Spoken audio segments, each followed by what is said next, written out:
Bandwidth for First Updates Now is supported by AndyMark. Are you competition ready? Go to andymark.com and keep your team inspired. And by the Blue Alliance. Keep up to date on all live and archived First Robotics events and team stats at thebluealliance.com. First Updates Now is brought to you by viewers like you. Fun relies on the generous support of our fans in order to continue to keep creating content. Please consider donating, giving bits, or subscribing. Subscribe for a few bucks a month or for free through Twitch Prime. And don't forget that our subscribers get 5x chance to win on all giveaways.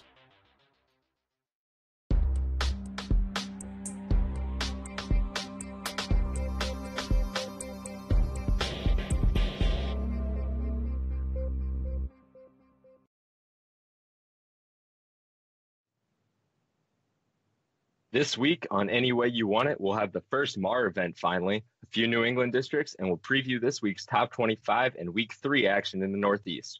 Reporting for First Updates Now, I'm Garrison. I'm Audrey. And I'm Sam.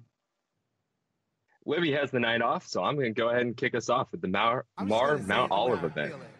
First Mid-Atlantic is finally ready to play Power Up after a false start last week. In New Jersey, we had the Mount Olive district hosted by Team 11 and Team 193, starting with an early win streak and the event's only 4 ranking point match. Team 303, the test team, ended up holding on to rank 1. Close behind them was Team 25, Raider Robotics, and they ended up pairing together for the playoffs, selecting 6203 as their third. Other alliances ready for action were the combo of 222, the Tigertrons, and 223, Extreme Heat. The Tigertrons were absolutely dominant at the vault throughout the event, and so was Team 2016, who was the third-seeded 1923's first pick of the draft. That alliance rounded out with Team 6860, Equitium Robotics, a rookie everybot whose job was just to control the away switch, and they did that wonderfully. That number 2 alliance went against Team 1626, 1403, and 1228 in the quarters, and 1403's intimidating skill at the away switch gave them an awesome strategic change from usual match play. Though they didn't really end up making it out of the quarters, they definitely gave the number 2 seed a run for their money, and they shored that up later into the tournament. The semifinals on that side of the bracket were well fought, with 2-2-something alliances coming out just a few points ahead of 1923, 2016, and 6860 in the first match. In the second match, the Tigertrons, Extreme Heat, and the Cruising Comets made a dominant pass at the scale and nabbed their first spot in the finals. The first seed alliance swept their side of the quarters and semis, approaching the finals against the Tigertrons and 223, and their third seed selection 1143.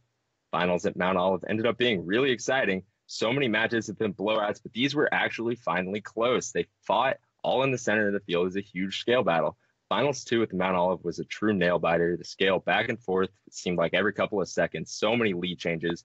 Score went up.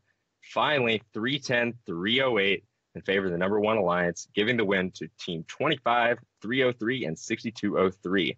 On the awards side, we got to give congratulations to Team 3637, the Daleks, for their engineering inspiration, and host Team Mort, Team 11, for the Chairman's Award. And I'm really happy to see Mort finally back in it, getting a Chairman's Award. It's been a couple of years, and I'm so happy to see them doing well again.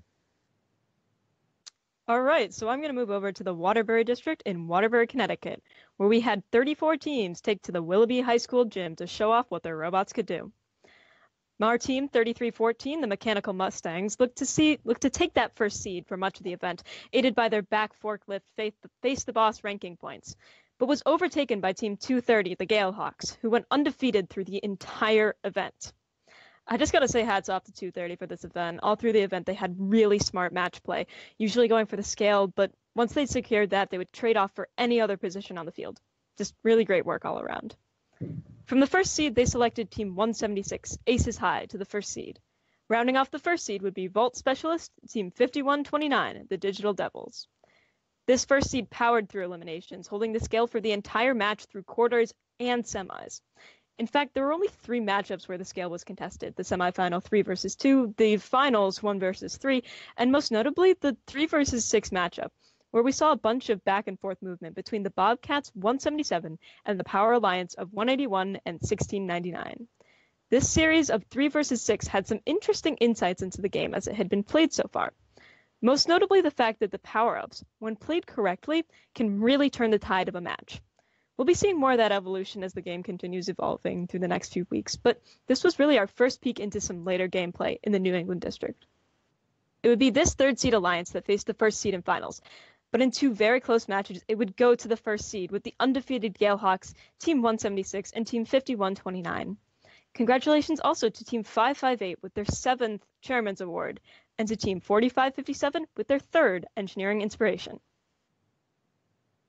All right, and I'm back now for the Southeastern Mass event. And I said last week when I highlighted this event, it was going to be a lot like the WPI round 2, and I was kind of right.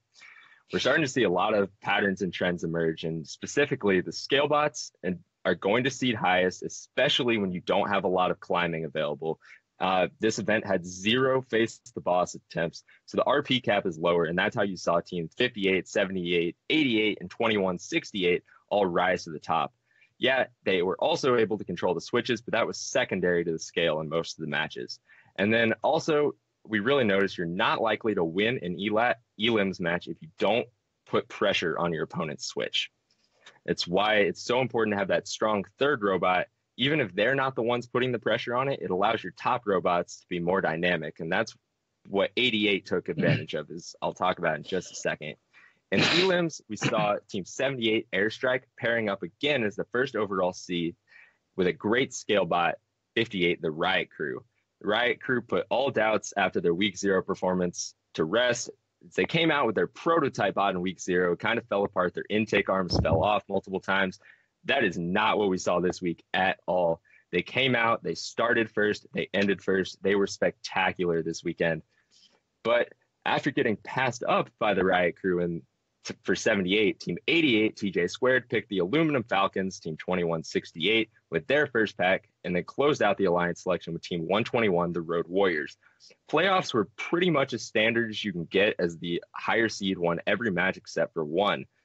We saw alliance after alliance try to go for the scale and battle against these top robots, but then falling short.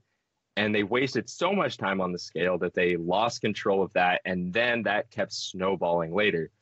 In the finals, TJ Squared and Airstrike once again shook hands and went toe-to-toe for the blue banner. And once again, the beautiful wavy bumpers of TJ Squared came out on top. Unsurprisingly, it was the alliance with the stronger autonomous that was able to control the match early, and this led to the early advantage. The early pressure on the scale allowed TJ Squared to snowball their lead to the opponent's switch. And then 121, the Road Warriors, played the backfield, getting the vault, and they were so far ahead of 6620 that 6620 couldn't really do anything to defend against 88. And a minute into the match, Blue was already up 100 points. So big congratulations to 2168 and 88 for winning this event for the second year in a row together. And I've got one more thing to talk about, and I think if this event has proved anything, it's the Team 6328 Mechanical Advantage. Let me tell you a story. The best second-year team in first. And I know I didn't talk about their robot performance a whole lot, but it was very good. And but they won Chairman's again at this event, and they were so good. I dare you to find me a better second-year team. For those of you that don't know, they won Rookie All-Star at their first chance last year. This is their first chance ever to win Chairman's, and they took it. And then, I mean, this team is just absolutely incredible, and I can't say enough positive things about them and what they're doing in their community, and I hope to see them competing for years to come. Yeah, maybe future Hall of Fame team over there. But it's going into Westtown. No one truly knew what to expect, as for the first time, it was the first ever MAR event played. Qualifications played out with Team 834 Spartex and 365 Miracle Workers tying for first place, with 834 getting the tiebreaker due to their win-loss record. Team 1640 was a solid number 3, and these three teams really separated themselves from most of the pack. Some other teams that also stood out, in my opinion, were 708, 747, 2607, and 1712. During alliance selections, Team 834 started off by picking the 4th-ranked team, 4342 Demon Robotics, and Team 365 followed by picking the 9th-ranked team, 1712 Dogma. 1640 picked perennial powerhouse 341 Miss Daisy, completing which by name recognition seems like an almost unbeatable alliance. Unfortunately for the third alliance, that's not what truly matters in FRC, which they found in the semifinals versus the number 2 alliance, although they did manage to bring the series to 3 matches. The biggest surprise of the competition came at the hands of Team 708 Hatter Robotics, Team 2607 the Fighting Robo Vikings, and Team 2180 Zero Gravity, who was the number 4 alliance, took out the number 1 alliance in 2 matches. This brought the finals to be a battle of 4 versus 2. Although the number 2 alliance looked to be the favorite, their third robot, 4954, ended up breaking down in finals match 1, causing them to have to summon a backup robot, which ended up being Team 433. This proved to be troublesome, and the number 4 alliance ended up winning the event. I was pretty disappointed that the finals had to go this way, as it was set up to be a really exciting set of final matches, but overall it was a good event, and I'm very happy 708 was able to win it all, especially after what I'm sure was a very stressful week working with Mar to get the Hasbro Horsham District event moved. All right, so let's move into our discussion topic for the night. We've seen a lot of events this week, and in week 1 and in 1, by being won by higher seeded alliances, which isn't really anything new, but we've started to notice at least a lot fewer upsets. Just some quick data before we get into this. The first seed has won 66% of events this season, and 83% were won by the top 3 seeds. And nothing has been won by the 8th seed. Compared to other years, this, besides the outlier of 2015, this is about 15% higher than average. Why do you guys think that this is the case? I don't know. I think there's a number of factors. I think that it's obviously not that the field is less deep or anything like that. The events are about as deep every year, and I think they're getting even deeper, which is even more. I think that actually kind of adds to the top seed winnings. Your 24th and 23rd pick is getting better with these every bots that are coming out, the great elevator, all these COTS parts and solutions that are coming out. I think that the field is getting deeper, and you can get that last pick that is really able to make a big difference on an alliance. And so I think that the drop off that you would see at the end of alliance selection that would often cost the 1 or the 2 seed a tournament isn't happening as often anymore. So I think that's adding to it a lot. And I think, we've seen a lot of very high-end teams that it's about consistency, and the top-end teams that are ranking high are the ones that are able to be consistent in every match. Yeah, I mean, overall, I don't think it's as big of a deal as, 50% seems, it's a drastic number, but I think last year was also an outlier. Now, we mentioned the outlier of 2015 with, the number 1 seed winning a lot of, regionals, but the outlier of 2017 is also a big one, with a lot of, number 8 alliances upsetting the number 1 and a lot of 7 alliances upsetting number 2. And I think we just got so used to the amount of upsets in 2017 that we came into this year expecting something similar, and we're, brought back to, maybe past FRC years where it was a little more normal to see the 1 seed, the 2 seed, the 3 seed, and the 4 seed take out everyone else and go into the semis. So I think that's probably the biggest difference. I don't think it's as big of a drastic difference as we've seen. I also think that it has a lot to do with the difficulty of having 2 robots climb consistently, as most of the good ramp bots are able to coast to a fairly easy win at their events. And I think this is because, with the time-based scoring, it's really hard to make up those extra points that you can get from those climbs. It's almost impossible. So I think that has a big factor on it as well. Yeah, and there's, without the climb, if you don't have a lot of those climbs at the event, it's really easy. It's really easy to just fall off the face of the earth halfway through the match because, like you said, there is no catch-up mechanic, right? At least last year there were the climbs at the last second, right? If the 1 seed missed a climb or there was something that happened, there's this huge swing that could happen immediately, or you hit that 4th gear or the 4th rotor, and immediately the points swing. That doesn't exist this year. Yeah. And so, if you fall down, there's not a whole lot you can do. Yeah. So even with as deep as an event with Central New York was, we saw the first seed dominate the bracket. And I think it has something to do with the consistency that the first 2 robots were really able to put up, just as you said. But also, the match can be over in a span of 30 seconds. Like, with time-based scoring, like you said, it's really hard to get those points back. And sometimes a climb or 2 climbs won't really make up for it. Yeah, absolutely. I mean, the swing that you're seeing, and I think, like, listening to Mason and Karthik this past Saturday do the analysis and watching the mental math and how early that, they could tell this match is over, right? And you get into and power. There's only so much power-ups can do, and I think there were some people that could use them effectively, but for the most part, these These top seeds are so strong, and it's really, really hard to mount a comeback for these later seeds. But so now I think, speaking of some of these top teams and how hard they are to upset, let's talk about the strongest of the strong and who we think is going to be in the top 25 tomorrow night. And I'll get it started off. First and foremost, 88. We told you about them last week, and if we didn't convince you last week, then we should this week, because this is 2 weeks, 2 wins in a row. What else can I say? They were one of the best scale bots of their competition. Also, I want to mention 58 Riot Crew. They seeded first, and they ranked above 88. And largely, I think they were as good a scale bot, if not better than 88 was in a lot of matches. And one other robot I want to talk about is 2168. Now, they had to have a lot of things go their way this weekend to end up where they did. They had to rebuild their elevator twice, one of those right before the semifinals. If you remember that one lower seed win at that tournament that I talked about, that one win is the only reason that this robot was able to get back in play, is because it gave them the extra 20 minutes to get their robot attached and get the elevator back on and operational, and that's what won them the event. So 2168 got a little lucky, but man, they did so well in that robot. It took a little bit long to get it up and functioning, but it performed. All right, so I'm going to start by giving a shout out to Team 303, who seeded first and won out Mount Olive for the second year in a row. Once again, they built a deceivingly dominant robot, and their awesome performance, in my opinion, makes them deserve a spot in this week's top 25. Also, got to give a shout out to Team 25, Radar Robotics, who was a big part in Team 303's success. All right, for Mount Olive this week, I've got to say 222. They were absolutely dominant at the vault at Mount Olive, and that kind of speed is pretty awesome. Their climber is pretty smooth too, and I think they're going to be super valuable as the season continues.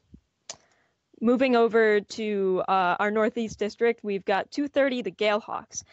Such a versatile machine and one of only 7 undefeated teams so far in the world. Watching them in the playoff matches was incredible. They've gotten good at basically every role on the field and can still maintain a consistent 6 or 7 cubes on the scale when they needed to. Excellent placement and the innate ability to switch roles without much fuss is what makes 230 great. So watch out for them in the top 25 and for the rest of the season, because they're sure to be a force to be reckoned with. All right. So we're going to move on to previewing next week's events. So Sam, what do you got for us in Southern Connecticut? Yeah, so one of the New England events played later this week is the Southern Connecticut event, which, if you're a person like me, you have been patiently waiting for one reason, to see 195 Cyber Knights in action. 195 is the clear favorite at the event, as they are truly the dominant force every year in New England. Although I haven't seen their robot yet, their reveal video is hinted towards an elevator on a turret, which is completely ridiculous and completely awesome. Team 95 is another team who you need to look out for, as they did pretty well in their first event this year at Granite State, ranking 5th and getting knocked out in the semifinals due to some technical issues. Team 5687 is coming to Southern Connecticut with a banner in their hands from their last event, which they earned pretty decisively early in the year. This is their 3rd event of the year, as they also played and won the official Week 0 event this year. They aren't the only team coming in with a banner, though, as 230 Galehawks also clinched one last week. Outside of 195, I'm also excited to see 1071 Max as robot in action this year after their 3 banner last season, and it also picked them as favorites for the Chairman's Award at this event. There are 3 rookie teams in attendance as well, so be on the lookout to see if we have any future New England powerhouses. All right. At one of 2 upstate New York events this weekend, we've got a slew of teams poised for a deep run at the Tech Valley Regional. With most of our traditional top tier coming in hot off a successful Week 1 event, it'll be interesting to see how the level of play continues to go stronger with this event. From the Central New York Regional, we have Team 2791 Shaker Robotics ready to lift their partners to the top and stay there.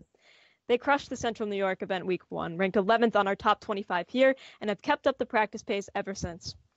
Ready to prove that they're the number 1 pick are teams 20, 3360, and 3990, all coming off their own performances Week 1. 3990 Tech for Kids swerved to a victory with the Hawaiian Kids Week 1 and is looking for another win. 3360 kept in the 4th seed alliance there, and certainly gave the 1st seed a run for their money. 20 had a rough match schedule at Central New York, but don't let that fool you. It only ignited their fuel, and as they try to come back with a vengeance at Tech Valley. Rounding off our favorites here are our downstate visitors, Team 333, 1156, and 3624. These teams have yet to hit the field. They will certainly have their robots under control, and ready to bring the thunder to the event. Thanks, Audrey. Now, at the North Shore event, there's a good amount of playoff experience coming in with Team 125, Team 319, and Team 1058, all being in the playoffs and already to the finals this season. But all three of those teams already came up short. Lucky for 125 and 319, they did so at regionals, qualifying them already for champs. Both of them have already received wild cards. And then you have the only team coming to this event already with a win under their belt, and that's Team 238. And after these four teams, I think there's going to be a kind of a drop-off. There's a big power gap, sort of, if you will, on who's going to fill in the rest of that. And I've got a few ideas on who I think can do it. Leading the pack is Team 811, the Cardinals, and then Team 4905, Andromeda 1. Both of them performed pretty well at their earlier events and have been contenders in the past, and I look for them to really step it up at this event where they could be leading that second pack of teams. And finally, my dark horse. Okay, last week people complained that my dark horse was not dark enough. So how about this? I got Team 6335 Terminal Velocity. Impressive showing at Granite State. Now, the only second-year team. Experience is going to be huge in this event. And if they can partner with one of those top scale bots, I think they have a chance to win the event. All right, moving over to MAR. Pennsylvania's looking solid here for SCH. 30 teams ready to power up. Got two visitors coming. 190, Gompi and the Hurt from WPI, and 2168, the Aluminum Falcons, which we've talked quite a bit today, who are fresh off their win last season. Robots I'm also pretty excited to see on the field are Team 225, Techfire, who were finals last weekend in the Chesapeake's Greater DC event, and 103 making their debut with their double intake. 5895, Petty Robotics, despite being a young team, creates pretty consistently excellent robots, so I'm excited to see their robot. It's so strange to enter week 3 and not have seen many of these robots in the region, but I'm still excited for a lot of awesomeness coming out of MAR. All right. So thank you for sticking with us. Thank you for everyone who's watched. If you like First Robotics, if you like what we do, all we ask is that you share this with your teammates, your friends, spread the word, share on Facebook and Twitter. We love to see First Nation grow, Fun Nation. You can support this channel by liking our social media accounts and following the stream. Or if you'd like to subscribe and more directly interact with our content, you can do so right here on Twitch. And no matter what, we are delighted to have you on board. On behalf of myself, Audrey, and Samuel, and Libby, who couldn't make it tonight, and our producer, Tyler, I would like to thank you for tuning in, and all of our moderators in chat. Our next show is the Southern Fried Recap, so stay tuned, and that'll start in just a few minutes. We'll see you next week on the Northeast Region Recap.